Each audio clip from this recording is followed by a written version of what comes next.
क्या आप जानते हैं हमारी गैलेक्सी मिल्की वे का भविष्य क्या है? ये एक दिन दूसरी विशाल गैलेक्सी से टकराकर विलीन हो जाएगी। पर कैसे और क्यों? चलिए इसका जवाब खोजते हैं। मिल्की वे और एंड्रोमेडा, दो पड़ोसी गैलेक्सियां, करीब 4.5 अरब साल में आपस में टकराने वाली है। एंड्रोमेडा गैलेक्सी हर साल 110 किलोमीटर प्रति सेकंड की गति से हमारी ओर बढ़ रही है। जब ये दोनों गैलेक्सियां टकराएंगी तो एक नई गैलेक्सी बनेगी जिसे वैज्ञानिक मिल्कोमेडा नाम दे चुके हैं। इस टक्कर के दौरान हमारे सौरमंडल को भी बदलाव का सामना करना पड़ सकता है।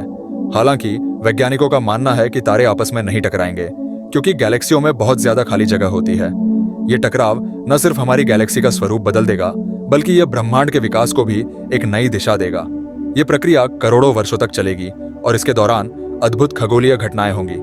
अगर आपको ये जानकारी रोमांचक लगी तो सोचिए ब्रह्मांड में और कितने अद्भुत रहस्य छिपे हो सकते हैं।